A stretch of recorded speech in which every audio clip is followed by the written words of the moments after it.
Hi friends, good morning. কালকে আমি আমাদের এখানে মেট্রোপলিটনে একটা দুর্গা মন্দির রয়েছে, খুব সুন্দর। অনেক দিন ধরে ভাবছি যাব যাব, তো যাওয়া হয়নি। তাই আমি ভাবলাম যখন গেলাম তোমাদেরকেও একটু দেখিয়ে দিই। এখানে মায়ের আরতি হয় খুব, আর এই দুর্গা মায়ের মন্দিরটা খুব জাগ্রত, তো খুব সুন্দর লাগে। আরতিটা খুব সুন্দরভাবে হয়, তোমাদের তুলে ধরার চেষ্টা করছি, তোমাদেরও ভালো লাগবে। মায়ের আরতিটা নিয়েও দেখো কিভাবে মায়ের আরতি করছে, কত সুন্দর লাগছে। আমি তো কোনোদিনও যাইনি, ফার্স্ট টাইম গেলাম, কিন্তু আমার তো খুবই ভালো লেগেছে।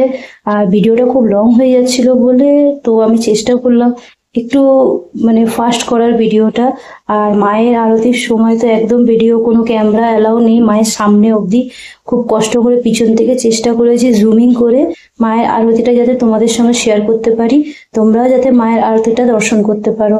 তো আমার তো খুব ভালো লেগেছে, এখানে আসার পর মনটাই একদম আলাদা শান্তি হয়ে যায়। মানে এত শান্তি পাওয়া যায়, এত সুন্দর আমার লেগেছে এইখানটা। শুধু মায়ের আরতি ছাড়াও আরো পাশে আমরা সাইড দিয়ে গেলাম, যাওয়ার পর ওখানে কালী মা রয়েছে, কালী মায়েরও আরতি হচ্ছিল। কালী মাও মানে ওখানটায় গেলাম পাশে।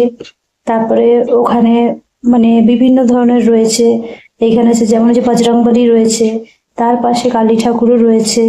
বজরংবলীটা আরতি মনে হয় আগে হয়ে গেছিল, আমাদের যাওয়া একটু লেট হয়ে গেছিল, ততক্ষণে আরতি অনেক চালু হয়ে গেছিল।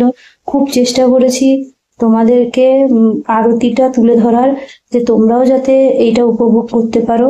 তোমাদের যদি ভালো লেগে থাকে এই ভিডিওটা, আমাকে অবশ্যই জানাও। দেখো ফ্রেন্ড, আমি বলেছি তোমাকে সামনে আরেকটা কালী মায়েরও মন্দির আছে।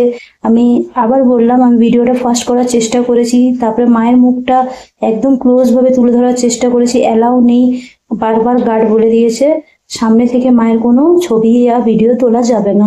সো আমি তবুও চেষ্টা করেছি তোমাদেরকে তুলে ধরার, তোমরাও যাতে মায়ের আরতিটা দর্শন করতে পারো। আর আশা করি তোমাদেরও খুব ভালো লাগবে।